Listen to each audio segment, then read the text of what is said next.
Let's get started with this what's new overview in Tenerife. So let's just quickly jump here to the session objectives. First of all, we're going to, of course, go through the application, what's new there. We are going to talk about what's new from a office integration perspective. And then we'll talk a little bit about what's new for accountants. You've seen some of it in keynotes, but of course, also share some additional information in this session here. And then basically we'll talk a little bit about what we've done to the platform and also to the development tools. So my part, I'm Jan Bausager. I will talk about the application, what we've done for the last year with Tenerife. As you just learned, Tenerife is to be GA in spring. So this is what's new until today. There will of course be constantly, we have monthly releases basically of Dynamics 365, finance and operations, and everything we develop there is basically the same thing, it's Tenerife. So there will be even more when we get to the spring. But for now, for a year, what we basically focused on from an application perspective is what you can see here. I mean, we always say, shouldn't it always be better? Yes, it should, but in terms of better, what we really have done this year, we looked at a lot of the communities, we looked a lot in feedback forums and so on. The team has been going through that, responding also to people that have given ideas and so on, and we have put a lot of that into the product, basically listening to people, the requests that are out there, what is it they want us to improve in the product. So compared to other years where we maybe have taken a big application area and introduced it into the product, it's been more about the existing application and improving it, also making it easier, making it smarter, and finally the one Microsoft, of course, always do whatever we can do from an application perspective in terms of improving the, enhancing the integrations. So I have one slide actually, and then yeah, a few more, just some screenshots, but just one slide more or less with text. So if we divide it into the categories here, what have we done in terms of making the product better? A year ago, as also said in the keynote, we had the import of transactions, but now we made it better so that last year we had the master data, now we made it better so that it also handles transactions. So as you saw in the keynote, basically enabling so that we can take in, for example, from QuickBooks Online, everything in terms of open orders, invoices, and ledger entries and so on. There's also been added a few payroll imports, and as you also just saw in this keynote this morning, now it's coming out in integration with ADP. Ceridian is already there as an integration. It's also possible to import the QuickBooks payroll files, the IIF files there. The less errors, that's right, what is that? Less errors. Yay! Yeah, but I'm actually thinking, now looking at the slides, should we call it something differently here? No, but the whole goal of that project was not really, of any box or whatever in the product, but was actually looking through the telemetry we get in terms of aggregated user data. We can actually see, and we have a dashboard which we go through monthly, where we basically monitor and can see what errors is it that users get. And we basically have a top 50 we go through, and we rank it, we triage it, and find out if there's anything we can do so that users doesn't get these errors. So some of the things you saw yesterday in the keynote, that's basically done because of that project. We could see that people were getting some errors, for example, due to that posting group setup, because they basically couldn't figure out how to set it up correctly. I mean, it's not that, that error is wrong or whatever. If you haven't set it up, of course, we need to throw an error. But then we, of course, analyze what can we do to make it easier. So that's an example of that.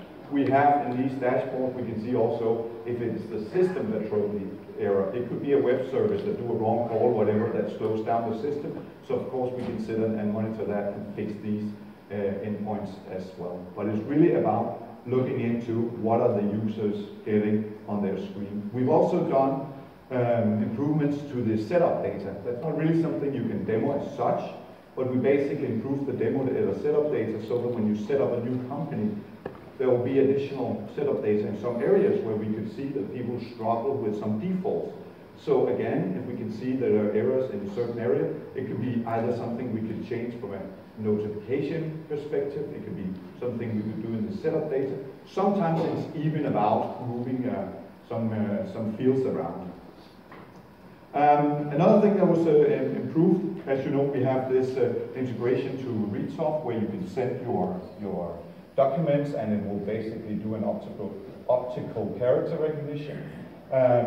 What's done now is actually the vendors that you have inside finance operations, or NAV in this case, will basically be synchronized to the OCR engine. So what does that mean? That basically means that there is a better recognition of vendors when you do that OCR scan.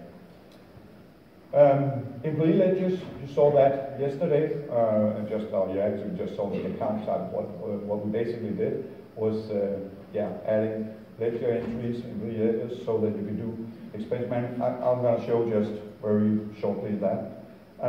Setup, so that was the better things. The easier things, set up in one place.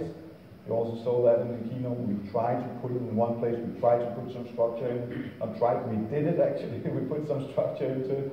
So you have everything you need in terms of setting up the system in one place.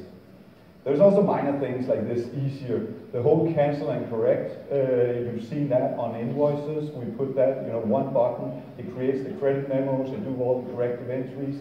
One of the things it didn't do, it didn't take into account that somebody was using projects. So it also does that now. It cancels the project lines and creates it all again in the right way. Define amount in GL, I'm going to show you that. We introduced that you could, a simple thing, create a PO from a sales order. We had, of course, the drop shipment and so on, but some people just wanted a very simple feature there, so that was introduced. So again, responding to some of that feedback. Cognitive services in terms of the Smarter, that was really about recognizing pictures. I'll quickly do a demo of that as well. Posting group suggestion, you saw that yesterday in the demo. It can now suggest accounts for the posting group setup. And then we also took intercompany and basically reviewed that. And one of the things that was done while we went through that is making sure that you can set up an automation of your intercompany transactions. So basically when you use intercompany transactions between two different companies, it can do it automatically. And until now you had to go to this intercompany box and submit this transaction and go to the receiving end. But actually that can be sent up to happen automatically now. In terms of the One Microsoft, a lot of things have been done in the integration to the sales system. So we really focused on making that much easier. You had to set up salespersons, sync those and users and so on. That's all being handled now. So basically all you have to key in is that URL to the Dynamics 365 for sales, and then it's set up automatically. Good. So let me just take a few slides on that. CRM, or the sales also called.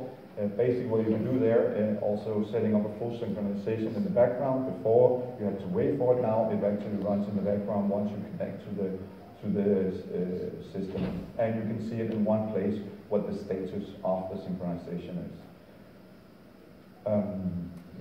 And as I said, basically the connection wizard maps the salespeople now, so that's just happening automatically. I'll show some demos as well. Here is just a screenshot, I know it's maybe, but as you can see there is a small setting there saying automatically send transactions. Once enabling that, it will send that between the two companies that you've set up. So let's quickly jump to my box here and look at a few other things.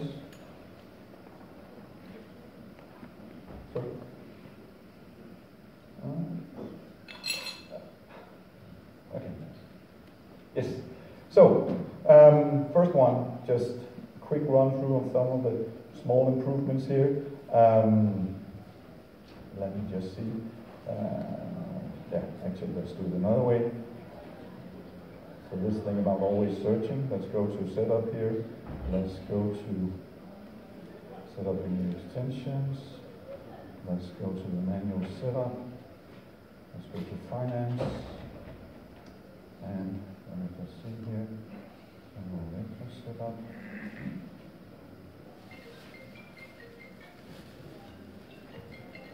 We're waiting for So, now, a small little thing, but again, a big request, and especially now that we built all the accountant hub and so on, was this thing, the last one where you could say show amounts. Basically, it's now possible to say whether you in a journal want to show it as debit credit or amounts only. Those of you that worked with NAV for years, you're probably aware that we always used amounts. Every time we went to accountant, they said, we want debit and credit, and then it was like, which one to choose? So, as a lot of new accountants come in, they can basically have their debit credit here. All the existing users of NAV for years can continue to use the amount, basically with a minus of positive amount. So, small little change, but again, based on the feedback we get from the field. So let me just show you another thing. So these connections here, I have, as you know, on the service connection, we have everything in terms of all the external services we can connect to. In this case, I go into the OCR setup. Just to point your attention to it, I'm not going to take you through the whole, but that's basically where you set up this new, you basically say, I want to sync master data. That's all you have to do. Of course, you have to set up the reads of OCR. You can first log into that, and then it will synchronize the vendors. So again, when you scan a document, it will already know the vendors it has to look for in the OCR service. So let's just go to this one. Let's search for employees.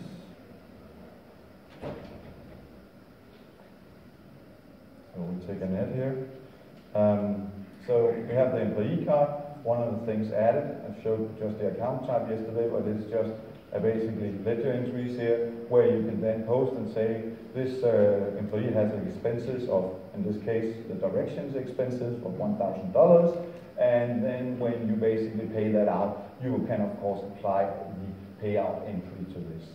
So it's not a expense management system that is added, but it's the capability to record these transactions here, so that if somebody is building a expense management system either in the product or externally, then this can be used to handle these kind of transactions, or a very simple expense management.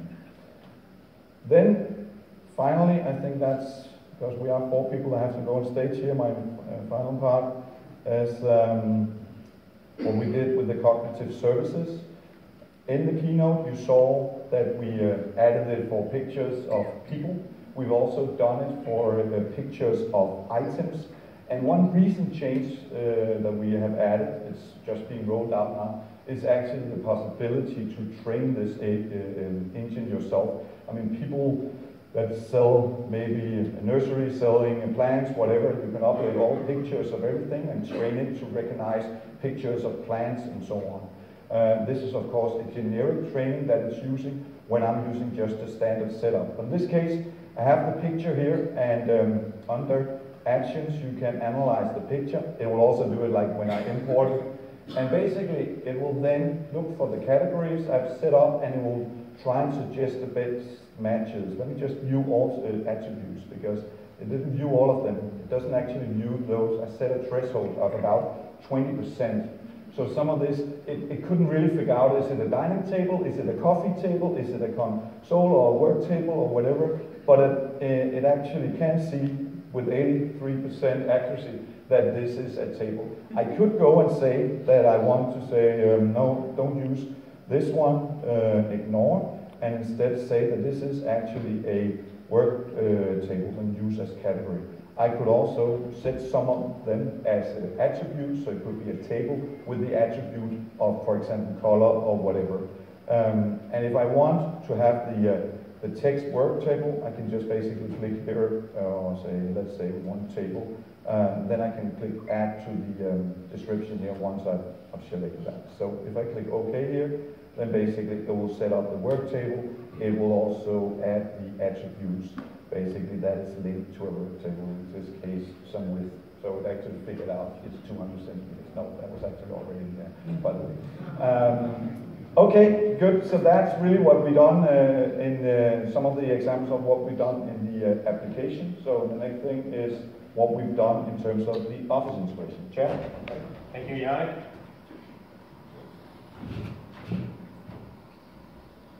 Okay. Good morning, everybody. Chad Sogi, GPM here and the team as well. And what I get to show today is a couple of things. I'm talking about the office integration work that we've completed, as well as the Accountant Hub that you saw a preview of yesterday. We'll talk a little bit more about that and what that can mean to your business. So with the office integrations, we continue to build out a lot of the functionality that you've seen us start on over the last year, including the Excel work and having this live Excel integrations with templates now. So we've added several templates, a lot of this based on the accountant feedback as we worked on the Accountant Hub, but we have balance sheet information, income statements, cash flow, retained earnings statements, aged accounts payable, and aged accounts receivable that are automatically generated through the Dynamics connector that we have for Excel. I'll show that in a minute as well. You also have the capability to edit in Excel several of the worksheet pages. So instead of when you go to a worksheet page, you will know if you can edit or if you can view it with that logic right on the button. So if it's a view Excel, that'll do the same thing it did before, which is export out to Excel when you have statement data. If you have this dynamic connector and we've connected it to that worksheet page, it will say edit in Excel. And thus you can go out, edit that information, and some of those have write back capabilities, some of those are view only, but a lot of that information is right there in Excel. We've also spent a pretty considerable amount of time on Power BI. And as we've seen with Power BI, a great solution with the connectors to build Power BI reports you can leverage from the Power BI sites.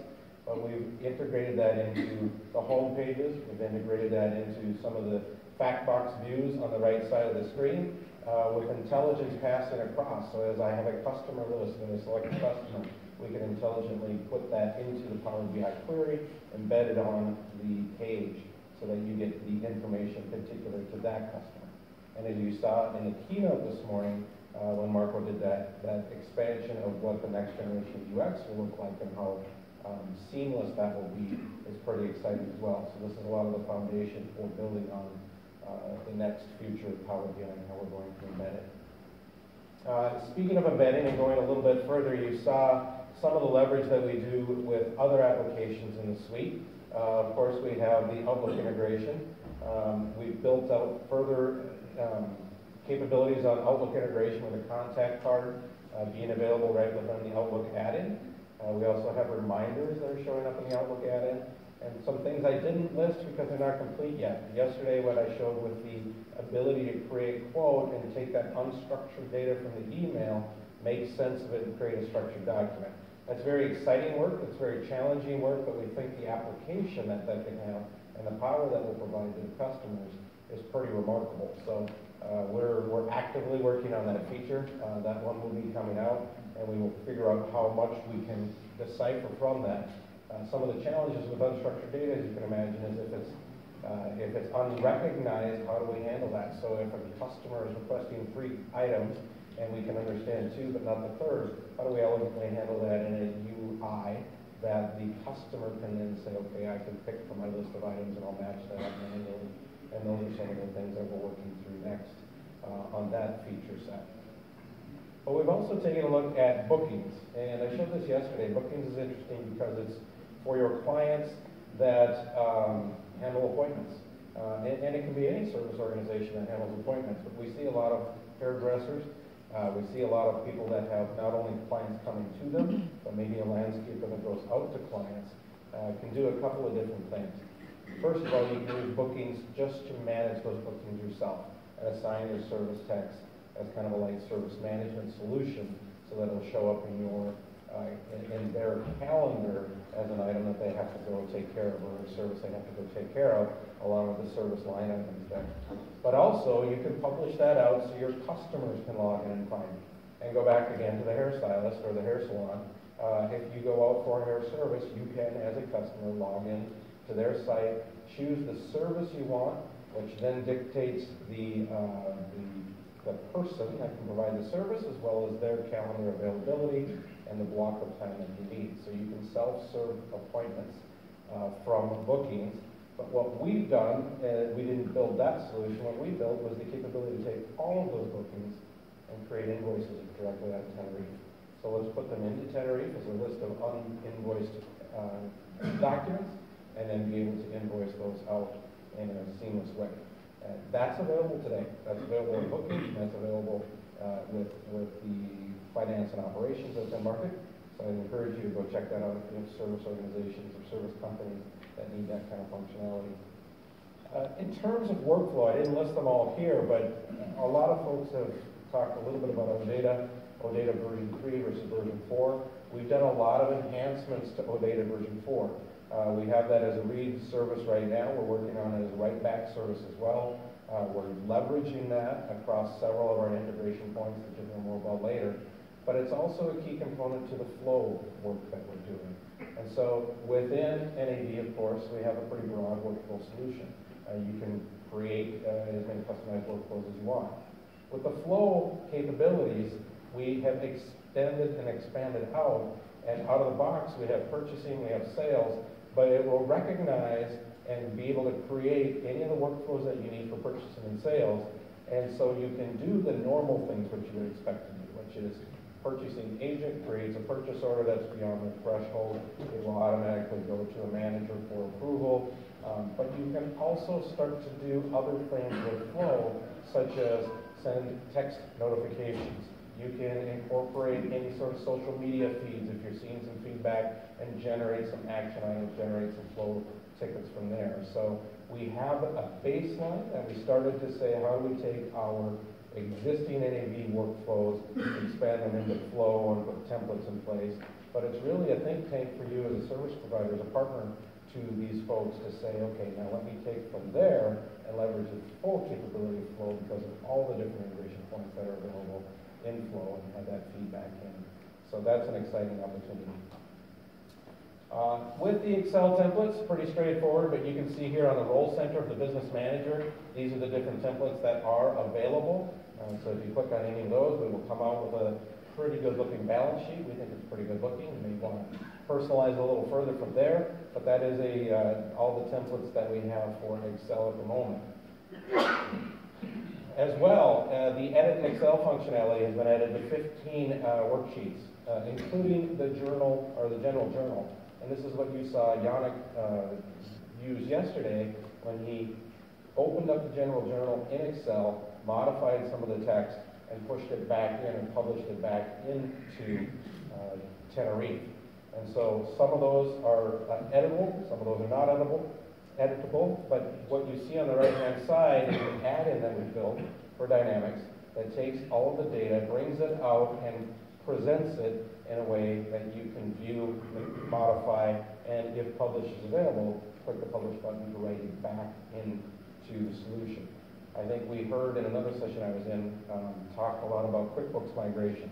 And we have our QuickBooks migration that does master level records, of course. We've added some of that data now for transactional records, but a lot of the partners in the room said, I might use that, but I also use this because I can get it in here.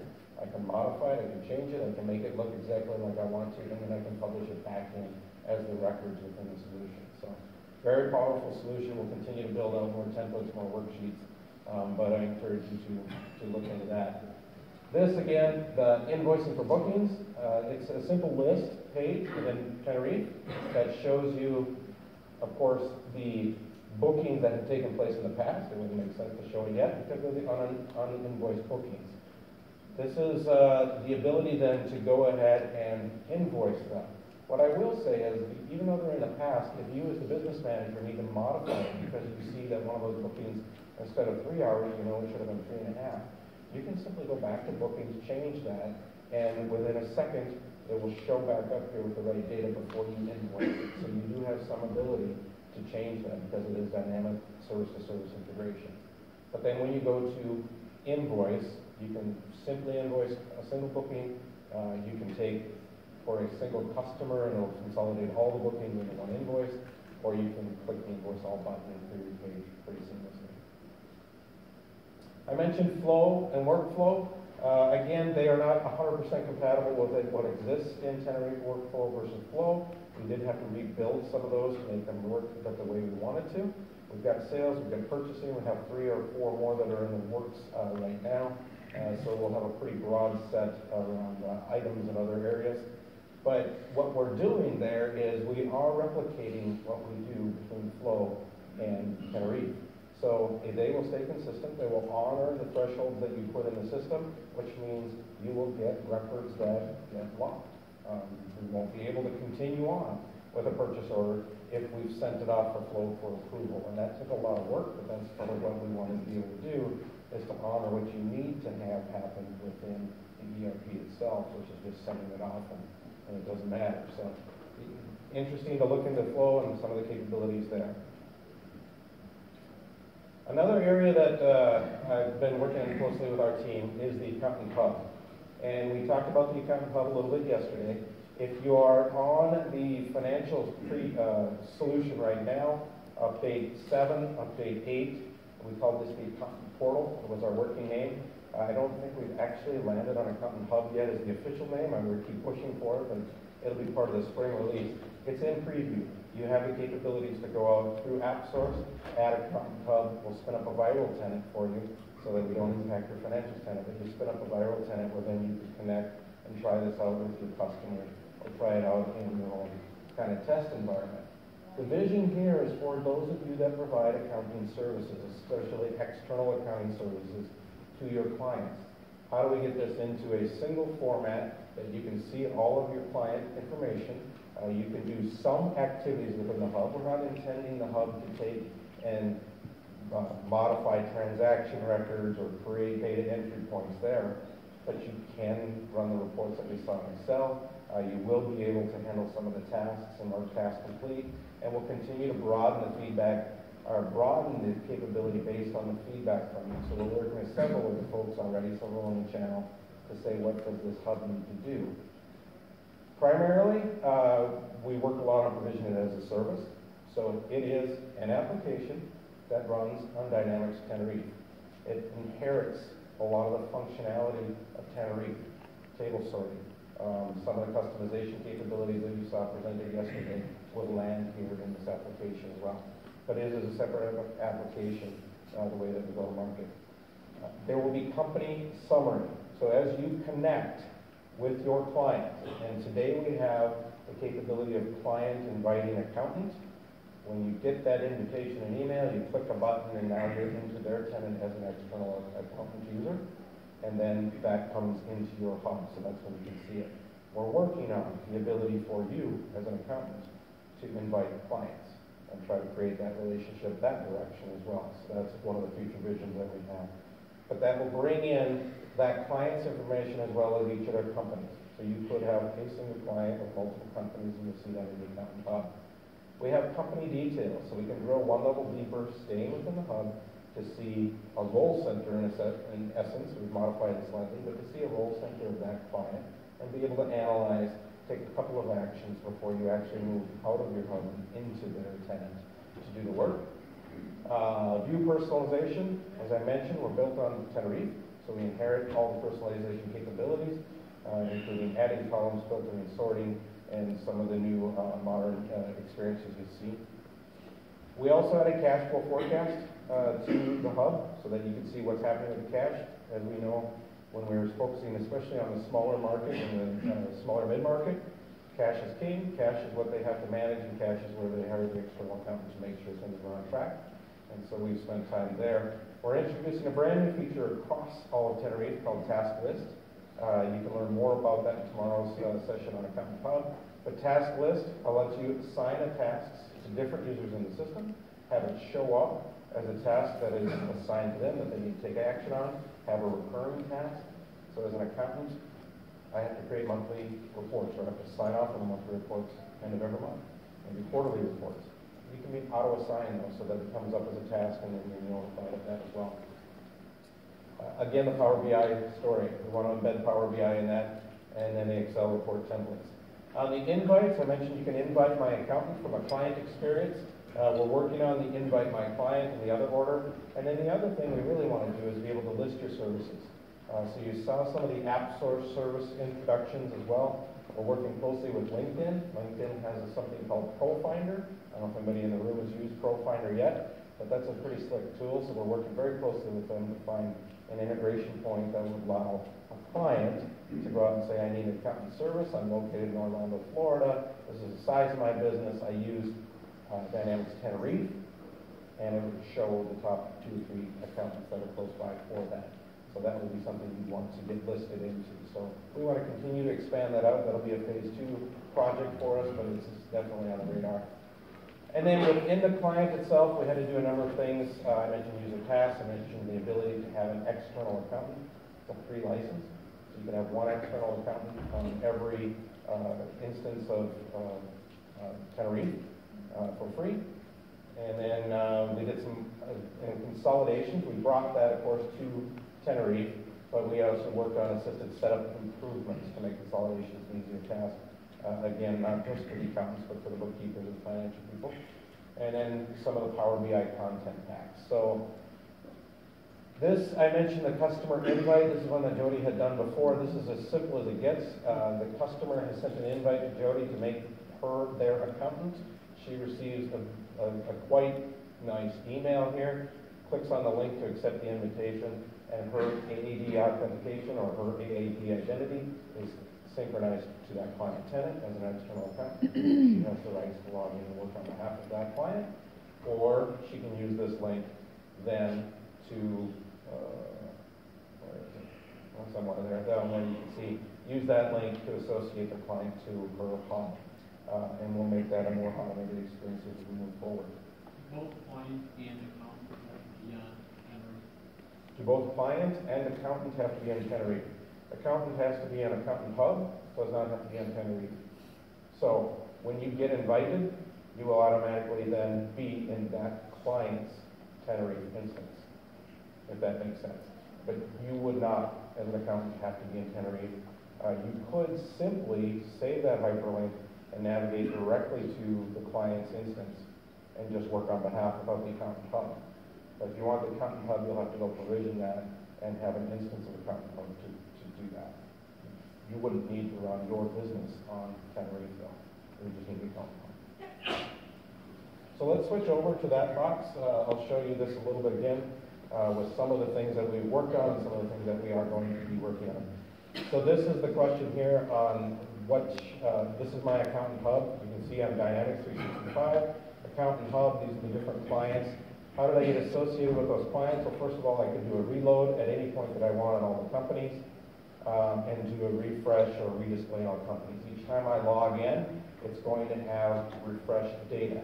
But we're not going to constantly synchronize as you're using the service. That's why we put on the very right-hand side the last refreshed time, so that you have an idea of when it was last refreshed.